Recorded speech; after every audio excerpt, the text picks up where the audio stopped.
welcome to the first episode of We Need to Talk, featuring your host, me, Moto Mama. Let's get started, shall we? So, this came about after several years of contemplating a podcast, contemplating how I wanted to get information out to the public, what I saw myself doing as far as information sharing, etc. So, this is a big step for me, and I appreciate you coming along for the journey. And I thought for the first episode, we should talk about what the channel is going to be producing, the type of content, and my journey to get from where I grew up to where I am now. So with that said, let's talk about some of the things this channel is going to feature, some of the topics, some of the discussion we are going to have. It will include LGBTQIA plus education, issues, the problems that we face, the uphill battles we face. It's also going to feature white supremacy, black rights, civil rights, human rights, because all of those things are extremely critical in not only the founding of this country, but in current problems that we have today. Their roots stem from the same source. We're also going to be talking about religion and the deconstruction thereof, and why it is critical for us as a species to move past superstitious belief and into the age of knowing things. Knowing things because they are true. Knowing things because they are factual. Not because we have a superstition, but because we know things based on fact. Those are some of the things we're going to talk about on this channel. And I have to tell you that not being bound by the 3-minute TikTok rule is a little bit liberating. I have to say, that's pretty awesome. So, forgive me if I ramble, but I don't have a time constraint now, so it is what it is. In this first episode, I wanted to go back and talk to you about my background and how I got where I am today, kind of the journey. And so any journey starts at the beginning. And my beginning started when I was 3 years old and my parents became members of a fundamentalist, extremely radicalized Pentecostal sect that I would classify as a cult. It is thought control. It is body control. It is complete and total control, with the exception of living in a commune. It's pretty bizarre growing up in those situations. My parents were youth pastors. They were, my dad was Sunday school superintendent. My mom was like the music director, choir director, pianist. I was a musician from the time I was 10 years old. I was the church drummer. And I'm not sure why that didn't clue people in as to my sexuality, because it was obvious to everyone, but no one would say anything. So, yeah. I was the church drummer from the time I was 10 years old until my 20s. Fairly well known because of my skill level in that church circle. And also, just an aside, I do not have a soundproof studio, so if you hear the occasional yee truck or train, just consider it ambiance, okay? It is what it is. But growing up in a cult, growing up in that religious background, I think I knew at the age of 9 or 10 that I was not like other girls. I knew that I didn't think the way they thought. And that drove me inward. It didn't drive me to seek necessarily confirmation or approval from other people. Instead, I immersed myself in books. I immersed myself in reading. And that became a double-edged sword for my parents, because reading is the key to critical thinking. Reading is the foundation for knowledge. Reading is the foundation for reasoning and logic. If you do not read, you don't have an expansive language lexicon. You don't have an expansive range of words from which to draw. And your knowledge, your ability to implement thoughts and ideas is going to be seriously hampered. So I grew up without a television. And so I read a lot, thousands of books. By the time I was 14, 15 years old, I had read thousands of books. And that was probably the best thing that came out of my childhood, was reading, learning, gaining knowledge, gaining intelligence. When you don't know a word and you're reading a word, you automatically start looking for that word. When you read, you start trying to figure out what its definition is based on how it's used. And that seriously expands your mental capacity for reasoning and logic. So my aha moment, I guess, my lesbian aha moment came when I was 15 years old. And I saw my first lesbian couple together, and it terrified me. It terrified me. I was in a cult, obviously, and this was the type of cult who tried to cast demons out of people. They preached from the pulpit that if you were gay, you needed to be taken out in the woods. Especially if you were a boy who exhibited any feminine traits, you should be taken out in the woods. And basically, if you had a limp wrist, they needed to break that wrist so they could reset it to make you more masculine, that kind of thing. So yeah, it was terrifying. I knew that I had to hide who I was. I knew that I could not let people figure out who I was, because my safety was going to be in question if someone figured it out. That led me on the journey of interpreting body language, interpreting tone, facial expressions, you name it, behavior. I became an expert as a teenager at reading body language, tone, sentence structure. It was a necessity. When you are in fear, it becomes a necessity. So when people ask me, how do you know that? I'm like, I just do. It is what it is. So yeah. So at 18, I started dating the guy that I eventually married 2 years later and have 2 kids with. But at 18, I was dating a boy who was in college, great guy, great looking guy, intelligent, sweet, kind, everything every girl should want. He wanted me to go home with him over the Christmas holidays and meet his parents, and I dumped him for no reason. And I think that's the moment when the wheels started turning for my mother. I could see it on her face that she was starting to question why. And it wasn't just a question, it was a look, And that was even more terrifying than realizing who I was and needing to hide it.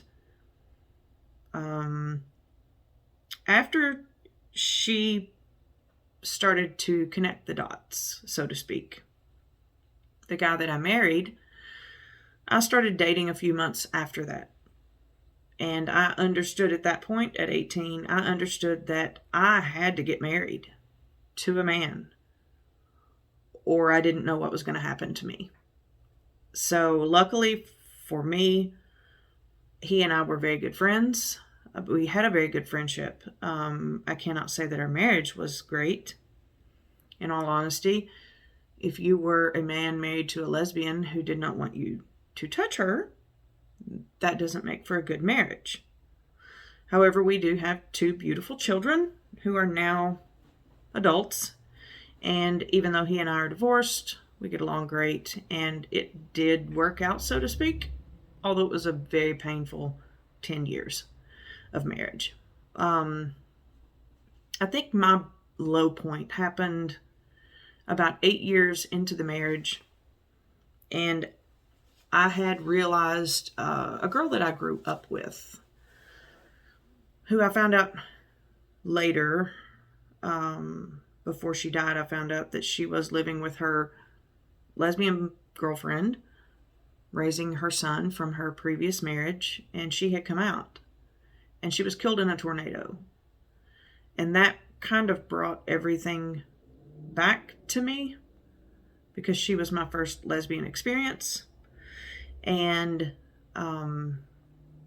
suddenly I was faced with a wall that I couldn't ignore, which drove me to deep, deep depression and an eventual suicide attempt.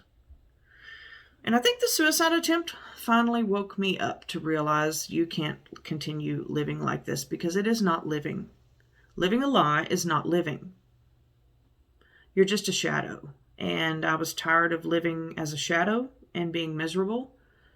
So the next year and a half, the separation, divorce, and then I came out. And when I tell you that caused ripple effects through the religious world that I was a part of, that's like an understatement. The understatement of the year. I'm fairly certain within 48 hours, the tri-state area, meaning Indiana, Kentucky, Tennessee, even parts of Ohio, knew I was a lesbian in that church world. So that kind of news travels fast. And religious people are notorious for gossip.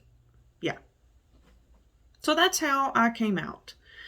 And then the last 15 years has been a journey of self-discovery. And not just self-discovery, but deconstruction of everything I'd ever been taught. Trying to figure out if it was true, why they would teach that, why should I continue to believe it, and what is the actual truth. So yeah, that's been a pretty long journey. So there you have it.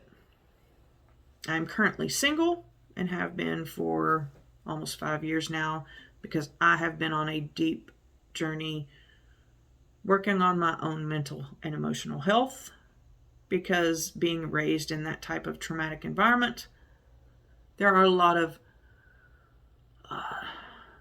skeletons in the closet that you need to remove, so to speak. So yeah, that's the story. That's the backstory. So if any of that resonates with you, stick around, because we are going to, on this first episode, delve a little bit into common sense, rationality, and logic. And how do you know if you are exhibiting those ideas, those traits, those thoughts? I know a lot of times we think common sense, you see somebody walking in the rain carrying an umbrella and getting wet. Wow, they don't have much common sense, because that's a common thing. However, I think what we fail to recognize is that with the expanse of learning, the expanse of knowledge, the growth that technology has had in the last 50 years, it has separated the people with not just common sense, but critical thinking skills from those who have none. That expanse is ever growing. Every day it is expanding larger and larger, because the depth of knowledge we have is far greater now than we ever had. So the lack of knowledge is much more glaringly obvious now that knowledge has expanded. So for instance, let's say late 1800s, early 1900s, you didn't need more than common sense to get by. You didn't need more than common sense to make a living and to have a comfortable life. Meaning you got up in the morning, you farmed all day, or you opened your storefront, or you traded goods, you sold goods, you made something, you built something. Pretty common, pretty self-explanatory. You were taught by your father. Your father was taught by his father. Your mother taught you how to sew. Your mother taught you how to cook, how to clean. All of those things were passed down common knowledge. Now, your mother or your father can't teach you how to be a doctor. Your grandmother can't teach you how to be a veterinarian. You can't pick up the trade from your parents the way you could in the 1900s. Even with technical school. You have to have schooling now. You have to have an education most of the time prior to an internship, prior to working underneath someone to learn a trade, to learn a skill set. And it takes a long time. But the things that our parents used to teach us and hand down, that's not how you can survive today and make money and support a family. So the difference between common sense in the early 1900s and the early 20th century compared to the 21st century is worlds apart. Worlds apart. And that's one of the things that I think we forget. We forget how much more knowledge we have now. We forget how much longer it takes to learn now. In the 1900s, early 1900s, late 1800s, doctors didn't go to school for 10 to 15 years by the time you count, your 4-year college degree, your postgrad, doctorate, if they go for a PhD, internship, clinicals, all of that they're paying out the wazoo for now too, and the massive amount of student debt. I mean, if you look at early 1900s versus now, the length of time a doctor goes to school and how much they owe when they come out, the debt that they owe, it's not even comparison. There's no comparison between the two. It's just not even comparable. And knowledge has happened in every field of study across the board. So when I say that it seems like people are more ignorant now than they used to be, it's because we have more knowledge now than we used to have.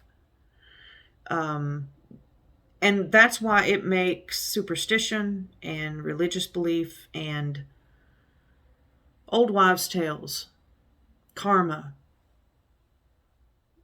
astrology, it makes all of those things almost seem a little bit laughable and very much a mockery, because we do have knowledge that completely discounts and discredits all of those things, yet people still believe them because their knowledge has not grown as our collective knowledge has grown.